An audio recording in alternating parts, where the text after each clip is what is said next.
A serial killer imprisons a young man in his home, where he witnesses the suffering of his captor's multiple victims until he reaches adulthood. Soon, the deranged man gives his prisoner a chance to be freed and follow in his footsteps or remain shackled inside the graveyard house forever. As they leave the house, Sarah Fittler secretly tells her husband, Brad, about their son's eagerness to have a puppy. On the ride, Sarah assures her son, Tim, that he'll go to summer camp despite their tight savings. Brad drops his wife and son off at the theater to watch a movie. Then, he gives Sarah some money, insisting they take a cab home instead of a bus. The woman refuses to spend more money than needed but eventually gives in. Then, Brad bids his goodbyes to his son and teases how he's always listening with one ear and out the window. Soon after watching a scary movie, Sarah hails a cab home, just like her husband told her to do. Shortly after, Sarah notices they're going the wrong way, but the driver remains silent. Suspicious, the worried woman tries to call her husband, but her phone doesn't have any service. As the cab takes a turn,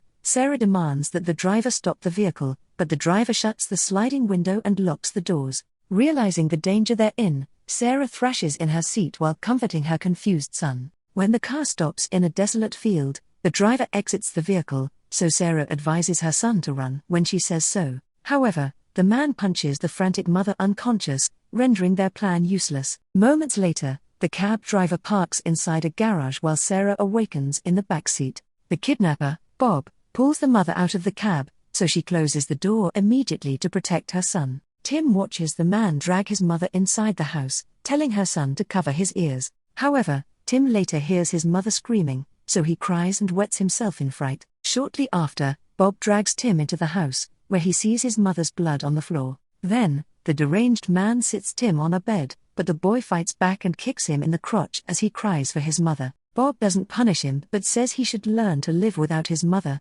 insinuating that Sarah's dead. Exhausted from crying, Tim awakens when Bob approaches him. The deranged man takes advantage of his unexpected prisoner, telling the boy to do his housework and only follow his orders for the remainder of his life. He instructs Tim to open the locks on the door upon hearing the buzzer within 10 seconds, signifying the kidnapper is returning with another victim. Moreover, Bob tells Tim to find missing people's articles in the newspaper every night and collect them in a scrapbook. He warns Tim, whom he renamed Rabbit, that he'll get a beating if he fails his regulated tasks, saying the boy must learn to live with his kidnapper and the corpses buried next room.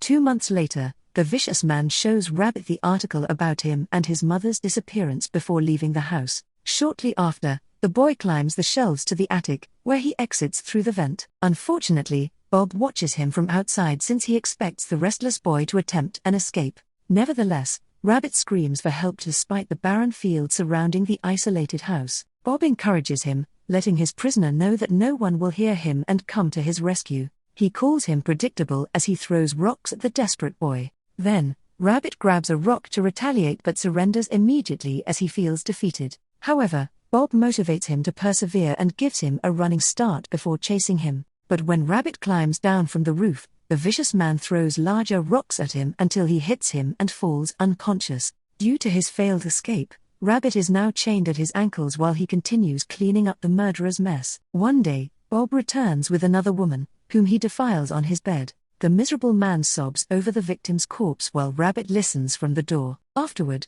the shackled prisoner cleans the bloody bed while camera recorders witness his every move. Afterward, in a show of mercy, Bob gives Rabbit a chocolate bar while watching TV. Years later, an estranged father and son enter a much older Bob's taxi. The cab driver witnesses the father hitting his son, triggering his own traumatic memories. When Bob parks in his garage after dropping off his passengers, he sobs and thrashes in his seat, frustrated by the flashbacks of his early years. A teenage Rabbit notices the sullen mood of his master, so he hands him a beer. Burdened by his failed upbringing, Bob wonders if Rabbit had a good relationship with his father. The timid prisoner doesn't respond, so Bob decides to be a father figure and educate Rabbit to make him understand how people work, referring to them as human puzzles. Bob gives Rabbit a book about human anatomy, urging him to study so he may be freed from his shackles and follow the murderer's bidding. However, Rabbit refuses to kill people, making Bob burst into rage. To convince his prisoner that there's no hope left for him, Bob shows Rabbit a recent picture of his father, who has remarried and moved on from his first family's disappearance.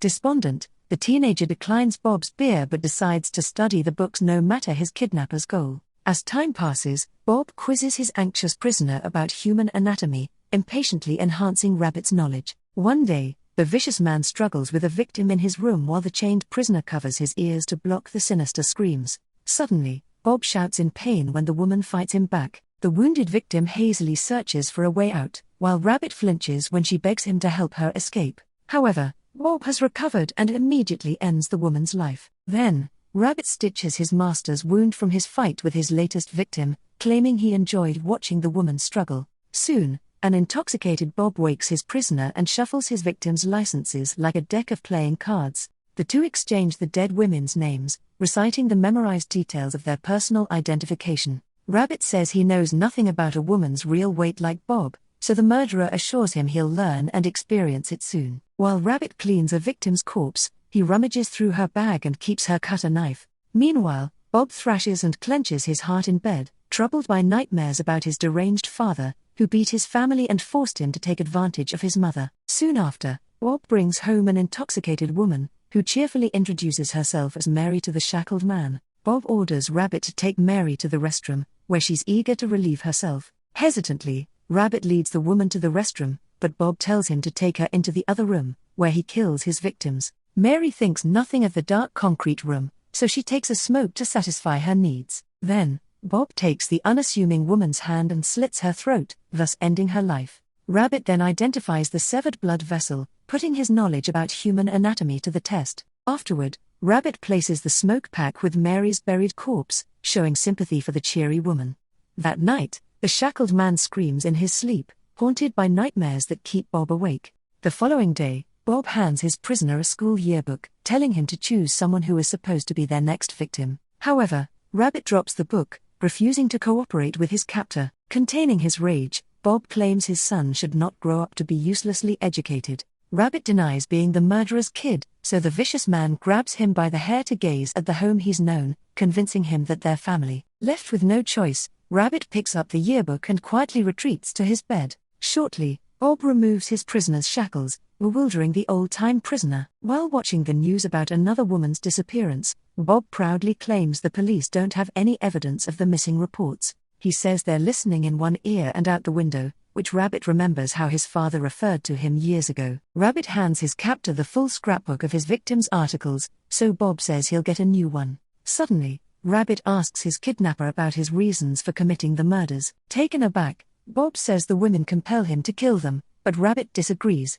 Then, the deranged man reveals his hatred for all women, hitting his head in frustration. Despite the intensifying anger of his captor, Rabbit differs once more, making Bob think his captive needs to experience a woman soon to straighten his senses. Sometime later, while Bob sleeps on his couch, Rabbit approaches and mocks him as he grows more defiant of his captor by the day. Over breakfast, Bob forces his disobedient prisoner to choose who to kill among the women in the yearbook with a knife. Rabbit initially refuses, but the deranged man grows impatient, so he lands the blade on a random woman. That night, Bob roams the streets and abducts the student in his car. Rabbit hides beneath the table, surrounded by books, and refuses to cooperate. Patiently, Bob sits in front of his timid prisoner, understanding his fear of being with a woman for the first time. Regardless, he pulls Rabbit up, urging him to prove he's worthy of his trust. Bob leads Rabbit to the room where the terrified woman, Angie, is cooped up in the corner. The vicious man pulls her by the leg and suffocates her with his arms to stifle her screams and set the mood.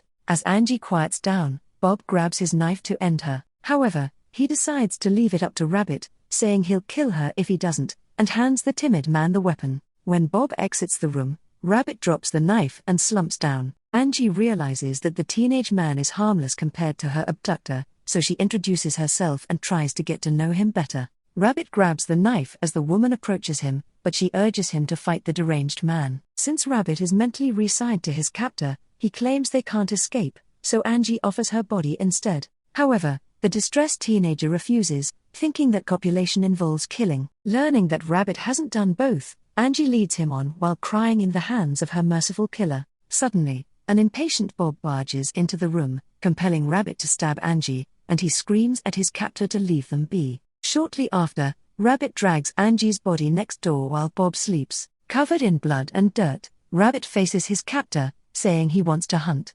Realizing that his self-proclaimed son has successfully awakened to a killer's life, Bob gives Rabbit some fresh clothes and purchases a brand new chair, which he sits beside. Afterward, Bob leads Rabbit into his cab, where the young man remembers his mother's voice from the day they were abducted. Then, the killer's protégé sits in the front passenger seat and tucks in until they drive into town. Along the streets, Bob suggests a couple of women, whom Rabbit all declines, claiming they're not his type.